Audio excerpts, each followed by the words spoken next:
question of the day: is Mezco doing a better job with G.I. Joe than Hasbro is doing with their G.I. Joe classified lineup? I'm going to answer that question a little bit at the end, but I want you guys to comment down below on this video right now. Do you think Mezco is better at making G.I. Joe figures than Hasbro is with their G.I. Joe classified lineup? What is going on, guys, and welcome back to Figure Bros. My name is Philip, and as you guys can see, today we are reviewing Mezco 112 Storm Shadow. This is something I'm very interested in, and I'm very curious to see how well this stacks up than other G.I. Joe classified Storm Shadows. But before we do all that, we're going to go through all points of this figure, such as articulation, look and design, accessories, and then I'm going to give it a final verdict score. So if you like this type of content, you want to see more of this type of content, please do me the big favor right now. Hit that like button. If you're new, consider hitting that subscribe button. With all that being said, let's go ahead and dive into this review. Okay, guys, let's go ahead and jump right into articulation for Storm Shadow. Starting off with the head. Let's see if we can go ahead and lift the camera up for you guys. We're going to go ahead and start off articulation with the head. It gets a full range of motion. It is on a double ball peg.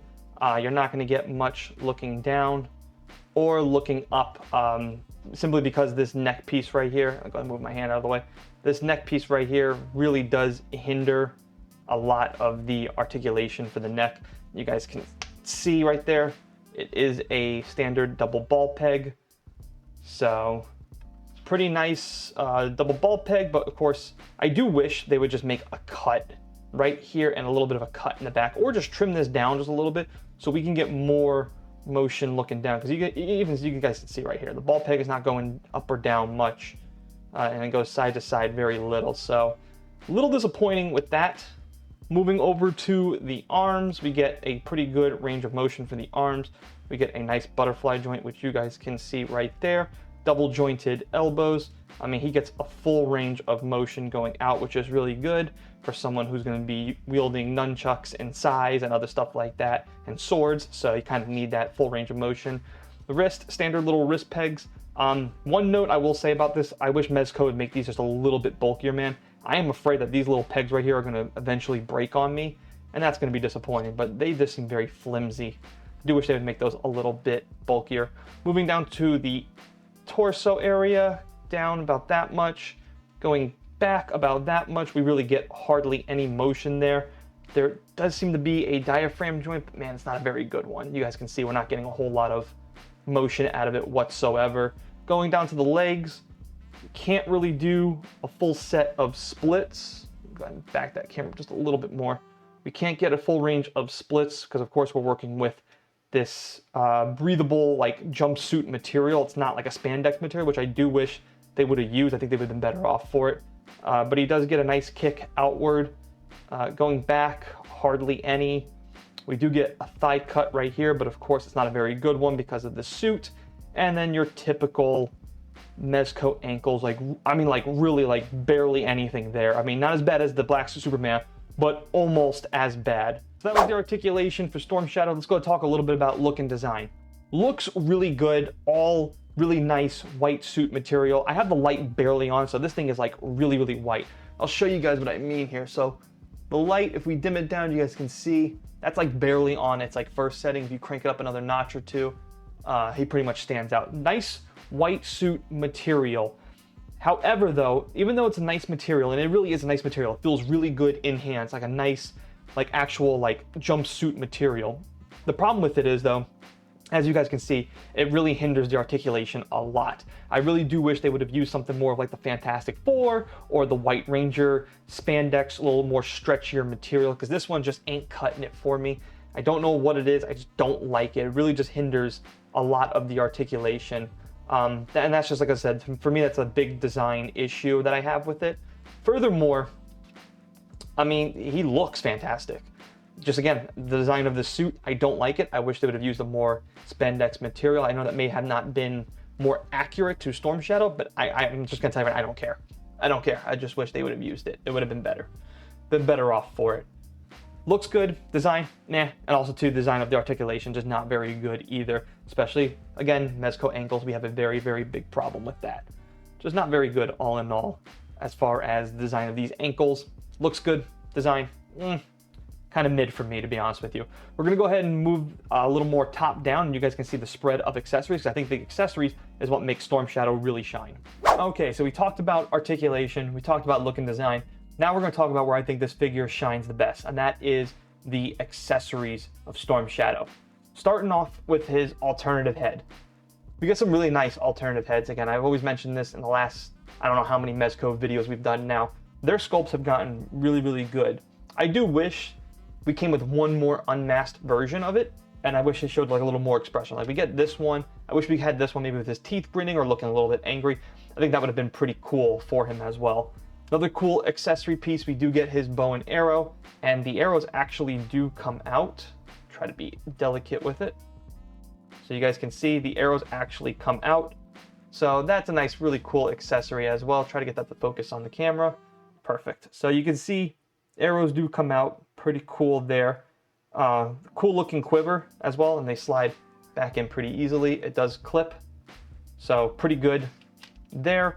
His actual bow and arrow itself, really cool. Nice actual string snapback action there. Doesn't fold or anything, but that's okay. I did wish it folded, but I understand why it didn't. I think they wanted to make this, you know, real strong and reinforced, so they made it not foldable. This I have a little bit of an issue with. So this to me is old school Mezco. We actually get some throwing effects, which are really cool.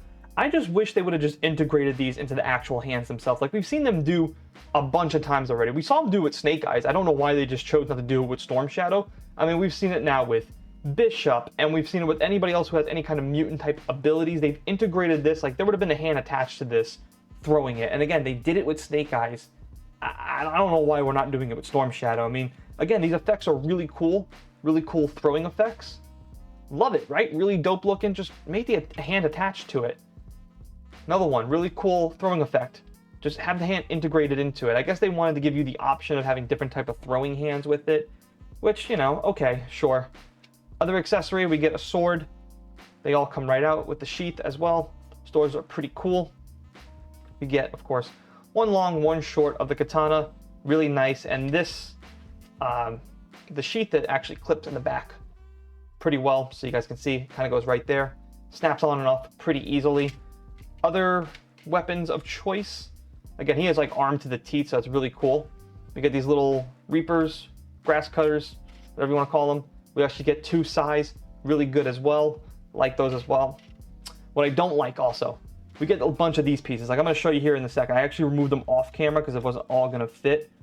So I'm going to go ahead and push it forward just like that, and you guys can see. We get a bunch of them. Don't like them, don't like using them. Why would I, and also too, why would I use them when I have these ones? Like, you know what I mean? Like, why would I use any of this when I just have those? Another thing too, you gave us two of the Chinese throwing star ones. If you're gonna give me these little throwing knives, just have them remove this one, like get rid of this one, and just have the Chinese throwing knives in this one. I thought that would have been great. So we had Chinese throwing stars and a throwing knife and a smoke bomb, and you could have integrated that with the hand. I think that would have made these accessories pop even more. The fact that they didn't do that is, to me, a little disappointing, and honestly, that's like old Mezco to me, and I don't like that. Kind of seems like we're going backwards here, not forward. Speaking of hands, especially too, like, yeah, you got him flicking a bomb here on this one, or holding a bomb. Why not just have this integrated to it like that? It would have been just fine. I don't understand it. He's got a couple of hands where he's throwing a couple of these or holding a couple of these. Again, pretty cool. These are the hands that you could have him holding the Chinese throwing stars. Again, we get a bunch of different hands. I really do like these alternative hands as well, because they actually have some kind of like, not like brass knuckles, but like little bear claws inside of them. So that's pretty cool. Again, I just don't know. We have all these hands. You could have easily just taken 2 or 3 of these hands, integrated into those effects, and I think it would have made the figure that much better, to be honest with you. But that's just me. So we're now going to go ahead and remove all of this. I'm going to talk about the final verdict score. Oh, I almost forgot, actually. One last accessory, I actually had it attached to him, is his nunchucks. I almost forgot about that. I had him posing with it in the very beginning. How could I forget that? Nice nunchucks there. Nice chain material. Pretty good. So, like I said, arm to the teeth. Just don't like that these are not integrated into hands.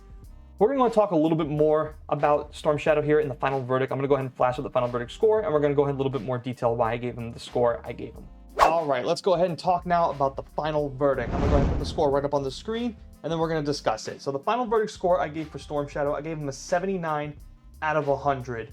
Box 18, articulation 12, look and design 16, accessories 18, price 15.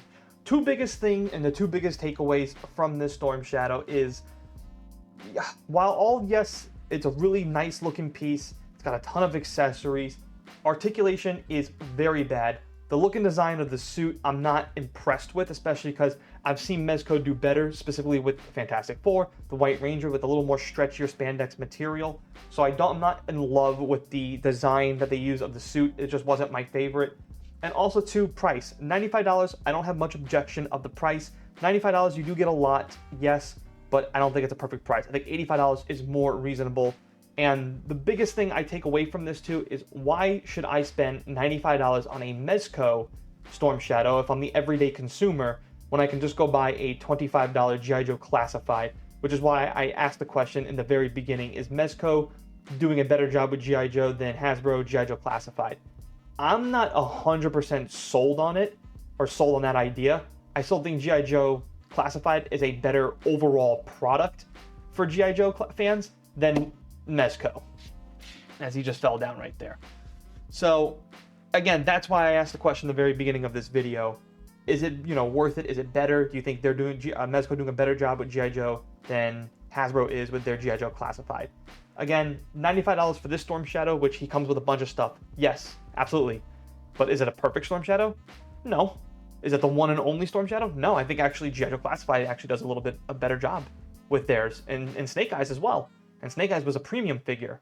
So, I don't know. I'm not 100% sold, but, I'm not the biggest G.I. Joe fan in general. To all of my diehard G.I. Joe fans out there, which one do you prefer, Mezco or Hasbro? If so, why? Let me know down in the comment section below. That's going to do it for this video. Let me know what you guys think. Don't forget to hit that like button. If you're new, consider hitting that subscribe button. And as always, thanks for watching, thanks for listening, and I'll see you guys next time.